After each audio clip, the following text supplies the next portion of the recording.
So could you recall what we learned in the previous class by watching this mute video? Yes, we started from tracing the journey to psychology from theology. So theology, philosophy, psychology. Then we discussed psychology in two major era, pre-scientific and post-scientific or the scientific era. And then we discussed the psychology mentioned in the Vedic scriptures or the Indian aspects of the psychology. And then we try to find out what psychology means in Hindi. मनोविज्ञान में psychology मन क्या है, consciousness है. और फिर हमने English जो टर्म है साइकोलॉजी उसको उसके ओरिजिन को ट्रेस किया, साइके एंड लॉगस. और फिर हमने ये देखा कि अगर साइकोलॉजी साइंस है तो ऐसी वो साइंटिफिक कैरेक्टरिस्टिक्स क्या हैं जो साइकोलॉजी को एक साइंस का दर्जा देती हैं. और उसमें हमें पता है कि हमारे एक्सपेरिमेंटेशन और स्केप्टिसिज्म, एक्यूरेसी, ऑब्जेक्टिविटी, ये सारी ऐसी कैरेक्टरिस्टिक्स हैं. फिर हमने कुछ डेफिनेशंस को स्टडी करा साइकोलॉजी की और उस पर चर्चा करी. और बाद में हमने सेल्फ असेसमेंट एक्सरसाइज और सेल्फ असाइनमेंट दी. तो ये प्रीवियस ईयर क्लास का एक क्विक रिवीजन था. चलिए आज की क्लास शुरू करते हैं. So this is the class 2 of chapter 1 and this is the content that we are going to cover: nature and scope of psychology, then fields and subfields of psychology, and basic and applied research. So what is basic research and what is applied research? And when you are done with this class, you would actually be having the understanding of key aspects that prescribe the nature of psychology, where all we use the insights of psychology, so its fields and subfields, and then understanding the difference between basic and applied research and what is basically the relation between the basic and applied research. Nature of psychology, it starts with the 4 goals of psychology. So if you understand what are 4 goals, you can very well understand what is the nature of psychology.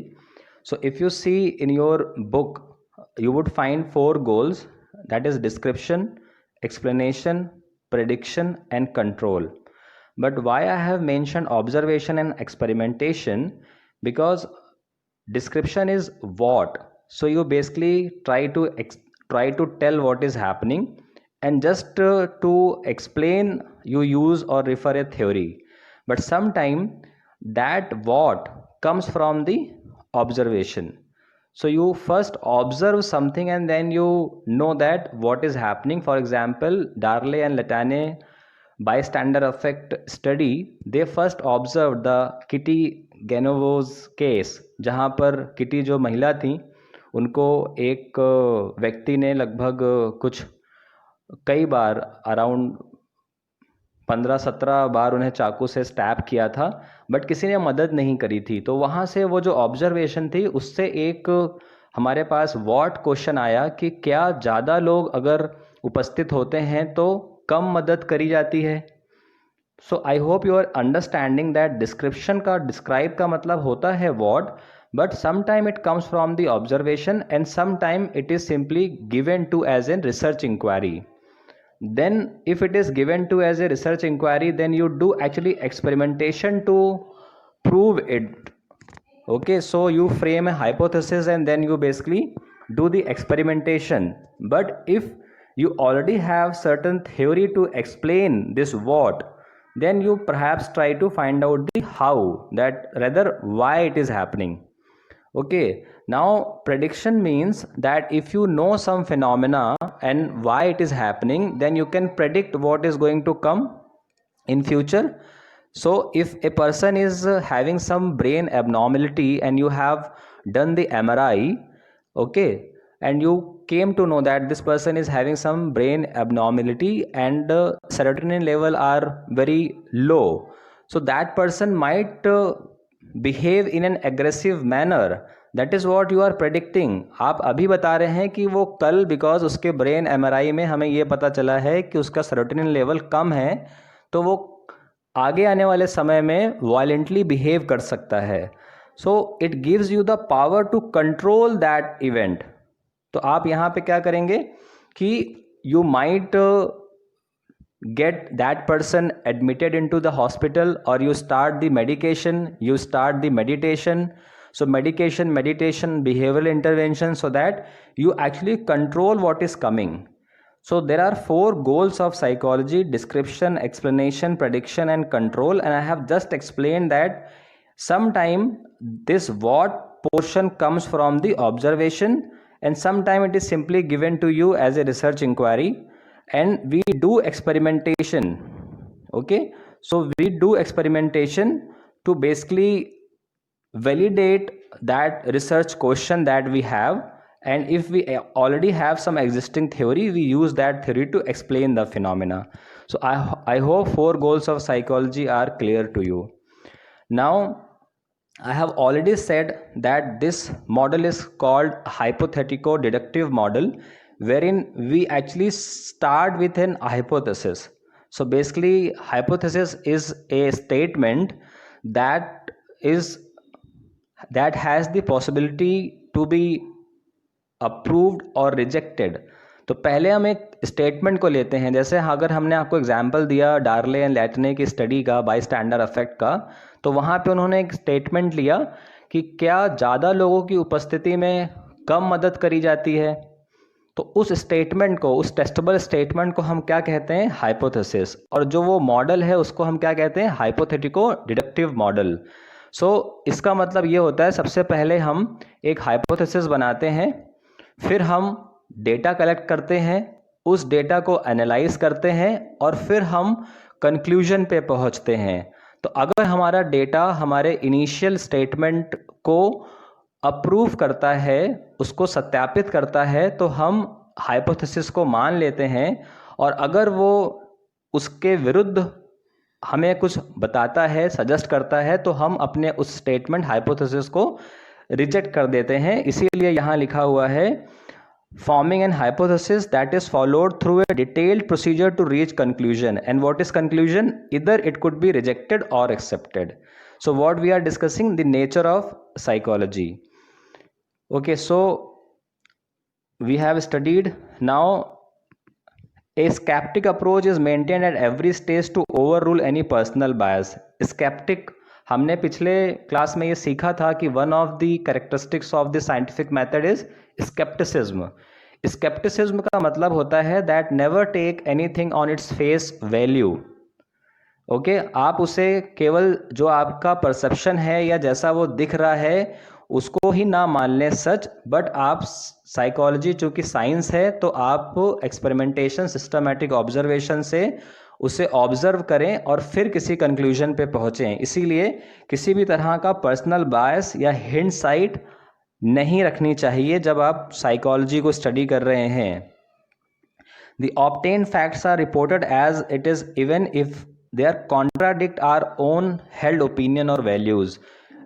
मैंने explain कर दिया कि आप अपने personal bias से act नहीं करते हैं. अगर आपको ऐसा डेटा मिलता है जो आपकी विचार को, आपकी सोच को भी कॉन्ट्राडिक्ट कर रहा है, तो आप डेटा को मानते हैं, अपनी सोच को नहीं. हाँ, आप ये कर सकते हैं कि आप फिर से एक रिसर्च स्टडी प्लान करके फिर से रिसर्च कर सकते हैं, just to get more data and validate the first data और first study. It attempts to establish either correlation between two variables और कॉज और अफेक्ट रिलेशन. हम आगे की क्लास में जब मेथड्स ऑफ रिसर्च पढ़ेंगे तब हम देखेंगे कि कोरिलेशन स्टडीज़ में क्या क्या आता है और कॉज एंड अफेक्ट रिलेशन में क्या आता है. लेकिन यहाँ आपको ये समझना है कि हम बहुत ही सिस्टमैटिक तरीके से साइकोलॉजी को स्टडी करते हैं, और मेजर तरीके क्या हैं? एक है हमारा कोरिलेशन मेथड्स और दूसरा है कॉज अफेक्ट रिलेशन, जो हमें करना होता है. ओके, सो हम यहाँ पे यही कह रहे थे कि हम जब मेथड्स ऑफ रिसर्च देखेंगे तो correlation between two variables, cause और effect relation. Now the point is the research design is repeatable and verifiable. इसका मतलब ये है कि अगर आप उसी रिसर्च को बाकी सभी वेरिएबल्स को कांस्टेंट रख के करें तो आपको वैसे ही रिज़ल्ट मिलने चाहिए. तभी आप ये कह सकते हैं कि जो आपकी पहले की रिसर्च है वो सही है. अगर हर बार रिसर्च करने पर अलग अलग डेटा हमें मिल रहा है तो इसका मतलब हम उसको वैलिडेट या उसको हम रिलाय नहीं कर सकते। तो psychology is both a natural science and A social science. Definitely जो नेचर है साइकोलॉजी का वो नेचुरल साइंस भी है, तभी तो ये साइंस है। नेचुरल साइंस क्या होती हैं? नेचुरल साइंस हमारी मैथ्स, फिजिक्स, केमिस्ट्री, उनको हम नेचुरल साइंस कहते हैं, क्योंकि वहाँ पे अगर हम कुछ कांस्टेंट्स को एक कांस्टेंट रख के, अगर वेरिएबल्स को कांस्टेंट रख के एक्सपेरिमेंटेशन करें तो हम सेम रिजल्ट प्रोड्यूस करते हैं। वैसे ही यहाँ पे हम जब साइकोलॉजी को नेचुरल साइंस कहते हैं तो हम हाइपोथेटिको डिडक्टिव मॉडल यूज़ करते हैं, जिसमें एक हाइपोथेसिस को टेस्ट करने का बिल्कुल वही प्रोसीजर है जो कि फिजिक्स में होता है। तो जैसे थ्योरी है अगर बिग बैंग थ्योरी, तो वैसे ही वो एक हाइपोथेसिस पहले उसके लिए बनाई गई, फिर एक्सपेरिमेंटेशन किया गया, डेटा कलेक्ट किया गया, और जो डेटा हमें मिला जब हमने उसको एनालाइज किया तो it suggest that big bang theory might be an explanation for creation of the universe. So जो साइकोलॉजी है वो भी फिजिक्स के मॉडल को फॉलो करती है, इसीलिए ये नेचुरल साइंस है। और हम विशेषता इन बातों का ध्यान रखते हैं कि साइकोलॉजी में हम एक्सपेरिमेंटेशन, सिस्टमैटिक ऑब्जर्वेशन, इन माध्यम का इस्तेमाल करते हैं, इसलिए साइकोलॉजी साइंस है। Same time psychology social science भी है, क्योंकि सोशल साइंस को हम कैसे डिफाइन करते हैं?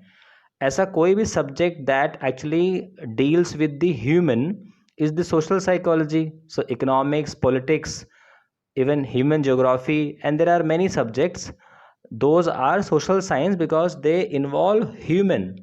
So in psychology we study about human behavior, human interaction, that how one individual is basically shaped up by the social norms, and vice versa, how the individual shapes up the or affect the social norm. So that's why psychology is both a natural science and social science. The last point is the quotient of validity.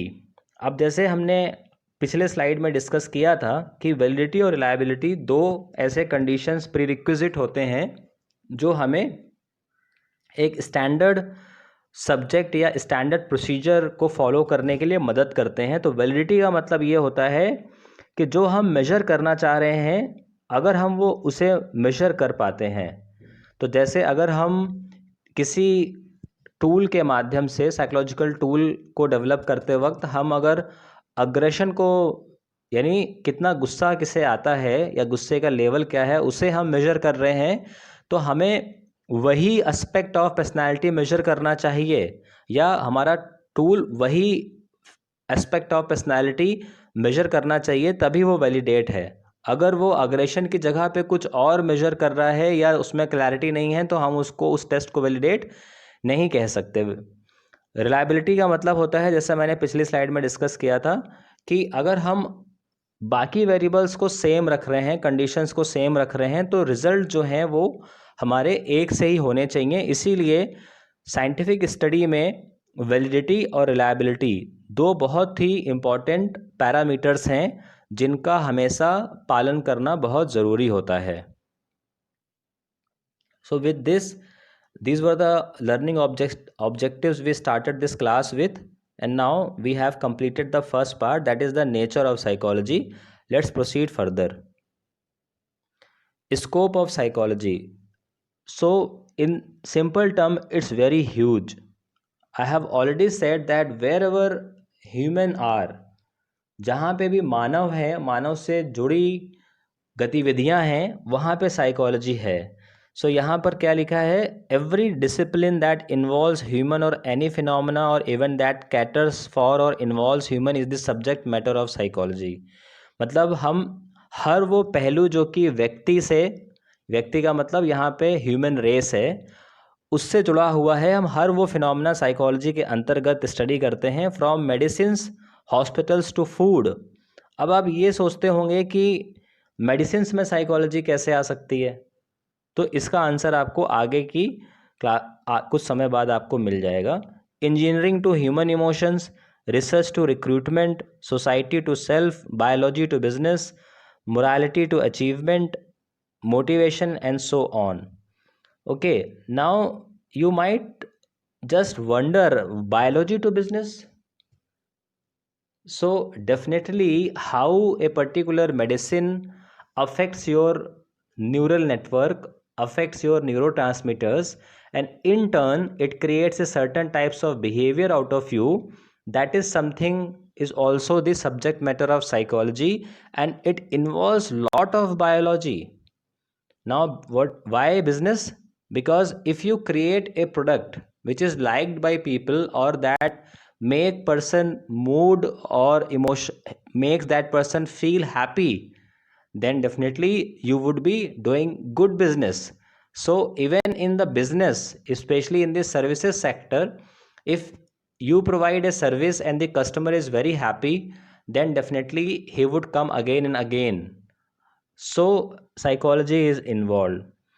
सो ऐसा कोई भी field नहीं है जहाँ पर humans हों लेकिन psychology की एप्लीकेशन ना हो. इसीलिए साइकोलॉजी का जो स्कोप है वो बहुत विस्तृत है. Now let's see, when you see the fields and sub fields of psychology, you would again try like get to know that how much vast this subject is. Now if you see the fields, these are basically the core fields and these are the subfields of psychology: biological aspects, evolutionary, experimental, comparative, developmental, lifespan, social psychology, abnormal psychology और psychopathology, differential और personality psychology. सो जब हम psychology को as a subject हम देखते हैं तो ये जो फील्ड्स आपके लेफ्ट साइड में हैं इनको हम क्या कहते हैं? These are the major fields and these are the sub fields which actually use the insights from these fields in combination.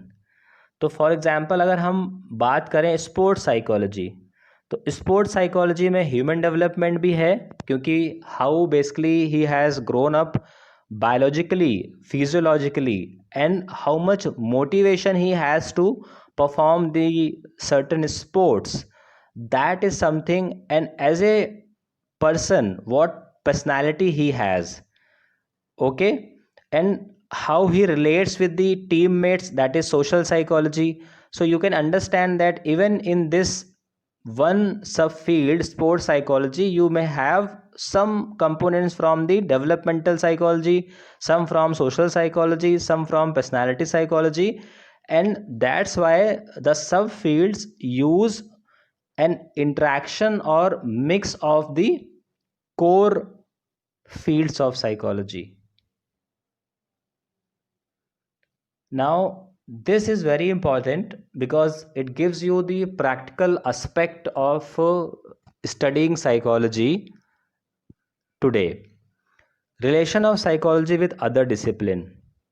अब हमने लास्ट दो स्लाइड में ये देखा कि जो इसका स्कोप कितना बड़ा है. हमने फील्ड्स भी देखे, सब फील्ड्स भी देखे, और अब हम ये देखेंगे कि जो दूसरी फील्ड्स हैं उसके साथ साइकोलॉजी का कैसे रिलेशन है, एक इंटरडिसिप्लिनरी एस्पेक्ट को स्टडी करेंगे. Philosophy, medicine, criminology, music and fine arts, architecture and engineering, education and learning, economics and public policies, और इसके आगे भी कुछ फील्ड्स मेंशन्ड हैं. फिलॉसफी दर्शन शास्त्र है, यानी वहाँ पे भी हम ये समझने की कोशिश करते हैं कि इंसान किस तरह से सोचता है, उसके व्यवहार करने का जो तरीका है या उसका व्यवहार किन कारणों से प्रेरित है.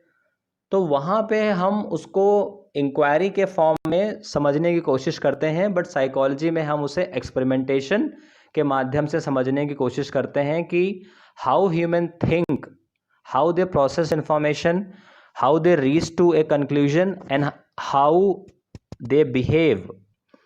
Medicine, definitely how certain medicine affect our nervous system, neurotransmitters, endocrine system, and in turn they produce some change in the behavior. If some person is feeling aggressive and if he is on the sedatives, then after taking the medicine the behavior is changed, he feels calm. So this is what the interdisciplinary aspect between medicine and psychology. Criminology, definitely when a person commits a crime, what state of mind he was, what was the motivation behind committing this crime. This all are very important to know, and that we study under the psychology. Music and fine arts, what element of music or art appear more beautiful to or desirable to the people, that is what we study. The individual differences and preferences we study in the psychology.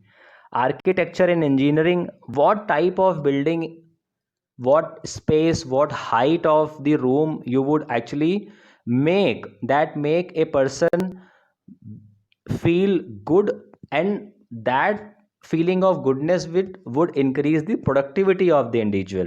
So that's why it is related with the psychology. Education and learning, yes, what curriculum, what style of teaching, what style of delivery, what would be the assessment methods,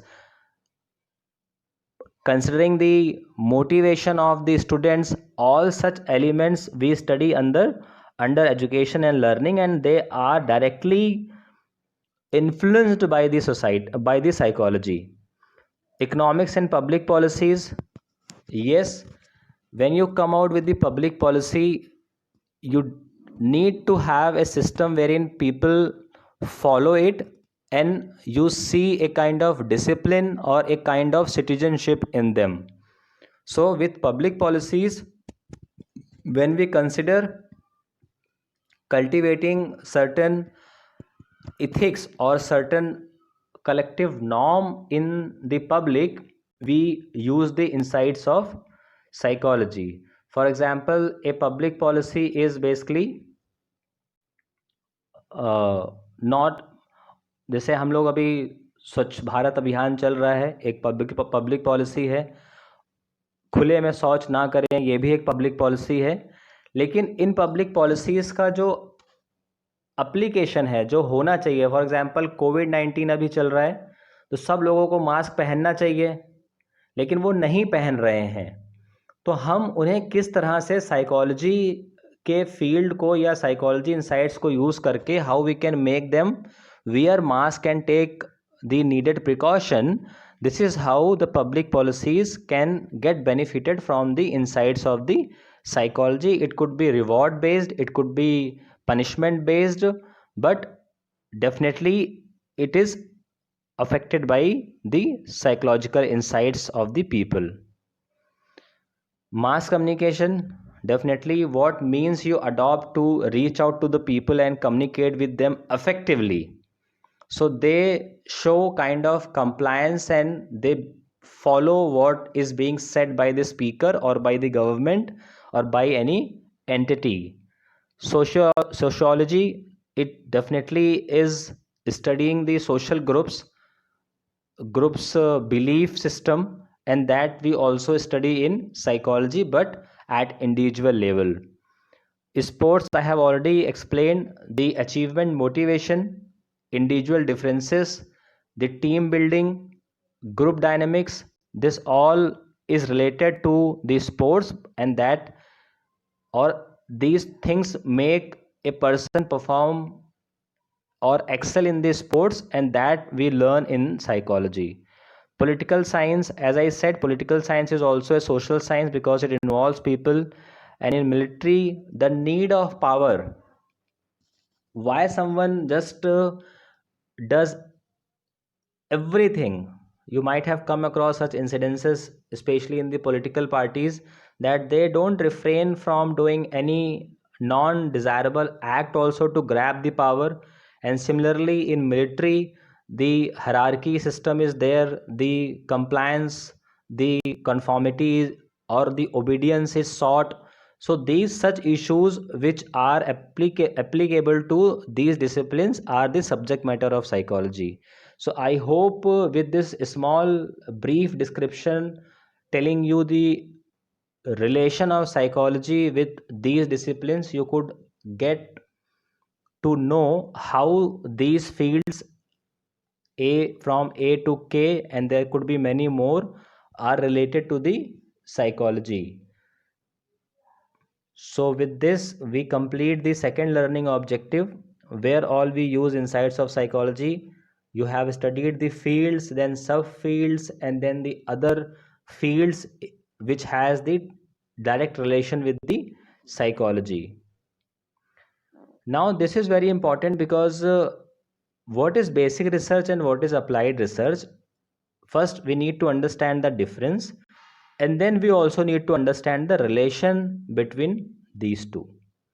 So basic research is like certain lab research or the desk research, wherein you are developing theories based upon the research studies that you undertake. Okay, so it could be practiced in natural settings or in controlled settings, but what is the idea is to develop the theories, principles and models out of an inquiry that emerged out of observation or came out as research objective. अब यहाँ पे ये जो part है इसको समझना बहुत ज़रूरी है, बिकॉज हमने ये थोड़ी देर पहले भी डिस्कस किया था कि आपको कोई एक रिसर्च इंक्वायरी आपके अपने ऑब्जर्वेशन से मिल सकती है। जैसे डार्ले नेतान्या को अपने ऑब्जर्वेशन से मिली कि एक महिला को रात में किसी ने इतनी बार चाकू से उसको अटैक किया, बट वहाँ पे इतने अपार्टमेंट्स में लोग थे जो कि अपनी खिड़कियों से देख रहे थे, पर उन्होंने पुलिस को भी फ़ोन नहीं किया और उस महिला को बचाने के लिए वो नहीं आए. So this was an observation that both researcher took as a research inquiry. But research inquiry can be given out by the government. For example, the researchers could be employed by the government to know why people are not wearing mask as preventive tool against COVID. So in this case, research inquiry is given by the government or by any agency. So this emerged out of observation or came out as research objective. I have explained. So this is basically what the basic research is. Applied में हम क्या करते हैं, इसी theory को ले जाके उसका एप्लीकेशन करते हैं रियल लाइफ सेटिंग्स में. तो जैसे मैंने यहाँ पे आपको बताया कि एक थ्योरी डेवलप हुई बाय स्टैंडर इफेक्ट, आप बहुत जल्दी ही इसे पढ़ेंगे. तो उन्होंने ये हमें रिसर्च का आउटकम ये निकला कि जितने ज़्यादा लोग होंगे उतना डिफ्यूजन ऑफ रिस्पॉन्सिबिलिटी हो जाती है, और इस कारण जितने ज़्यादा लोग होंगे उतना ज़्यादा समय लगेगा मदद करने में और उतनी कम लोग मदद करेंगे. ओके, तो अगर हम ये बात जानते हैं तो अप्लाइड सेंस में रियल सेटिंग्स में हम क्या कर सकते हैं, हम रियल सेटिंग्स में लोगों को इस बात के लिए अवेयर कर सकते हैं और हम ऐसे सिस्टम डिज़ाइन कर सकते हैं जहाँ पे हेल्प करना एक अच्छा व्यवहार या एक बहुत ही टेंशन फ्री एक्ट हो. तो रिसेंटली गवर्नमेंट ने क्या किया कि अगर रोड एक्सीडेंट में आप किसी को लेके जाते हैं हॉस्पिटल पे तो वो पुलिस केस नहीं होगा और उसकी इंक्वायरी बहुत सिंपल होगी. तो इस तरह से हम क्या कर रहे हैं, इन इनसाइट्स को जानते हुए हम रियल फील्ड में उसको अप्लाई कर रहे हैं. तो अगर हम यहाँ पर बेसिक रिसर्च में हम मोटिवेशन को स्टडी करते हैं, तो रियल अप्लाइड फील्ड क्या है, हमारे कॉरपोरेट सेक्टर जहाँ पे हम लोगों को एम्प्लॉय करते हैं और हम चाहते हैं कि वो मोटिवेट रहें. अब इंटरनल एक्सटर्नल दो तरह के मोटिवेशन होते हैं, ये हमने बेसिक रिसर्च में सीखा. तो हम अप्लाइड रिसर्च में ये देखते हैं कि हम दोनों तरह से किस तरह से इस व्यक्ति को मोटिवेट रखें ताकि उसकी प्रोडक्टिविटी अच्छा हो और जॉब सेटिस्फेक्शन अच्छा हो और वो कंपनी से जॉब छोड़कर ना जाए.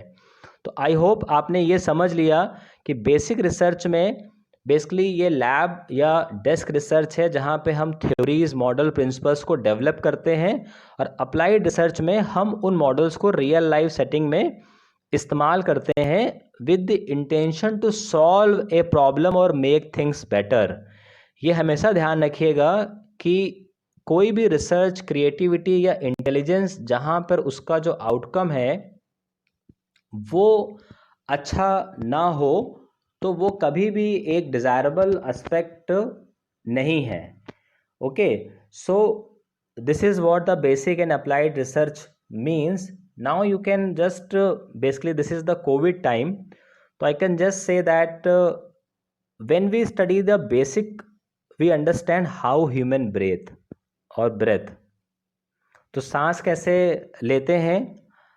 अप्लाइड क्या है? Designing a ventilator for those who find difficulty to breathe. Okay, तो यहाँ पर बेसिक रिसर्च समझ में आ गया। इसी तरह से अगर हम देखें तो घर में अगर आप देखें तो मक्खन कैसे निकलता है, तो हमें बेसिक रिसर्च में क्या पता चला? Centrifugal force. और हमने उसको अप्लाइड कैसे किया? जब हम घर में मथानी से दूध को या उसे मथते हैं तो उसमें जो मक्खन के पार्टिकल्स हैं वो उससे दूर होके साइड में जमा रहते हैं और उसको हम फोम के रूप में बाहर निकाल लेते हैं।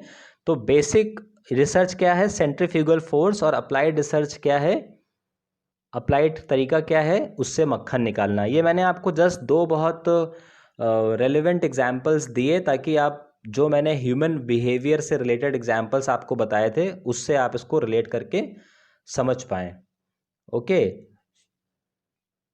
Now this is the basically relation between the basic and applied research and you can see this is circular in nature, मतलब लाइक ऐसे ऐसे होता रहता है ये। तो क्या है? बेसिक रिसर्च में आपने एक थ्योरी को डेवलप किया, ठीक है, आपने एक थ्योरी को डेवलप किया, आप उसको फील्ड पे ले गए and that is called applied research. अब जब आपने फील्ड पे वो अप्लाई करा तो यू हैव सर्टन फीडबैक कि क्या ये जो रिसर्च थी जब फील्ड पे अप्लाई हुई तो वो काम करी या नहीं करी, और अगर नहीं काम करी तो क्यों नहीं काम करी। ये जो इंसाइट है ये वापस हमारे पास एज ए फीडबैक आता है और हम उस थ्योरी को फिर से, उस मॉडल को फिर से रीइवैल्यूएट करते हैं, इफ़ नीडेड एक अलग से हाइपोथेसिस बनाते हैं और उसमें जो भी एडिशन होता है, जो नया तथ्य सामने आता है वो हम बेसिक रिसर्च में शामिल कर देते हैं। तो ये जो प्रोसेस है ये प्रोसेस हमेशा चलता रहता है। This is the basically relationship between the basic and applied research. Now we complete all the learning objectives we started this class with. So let's talk about the self-assessment exercise.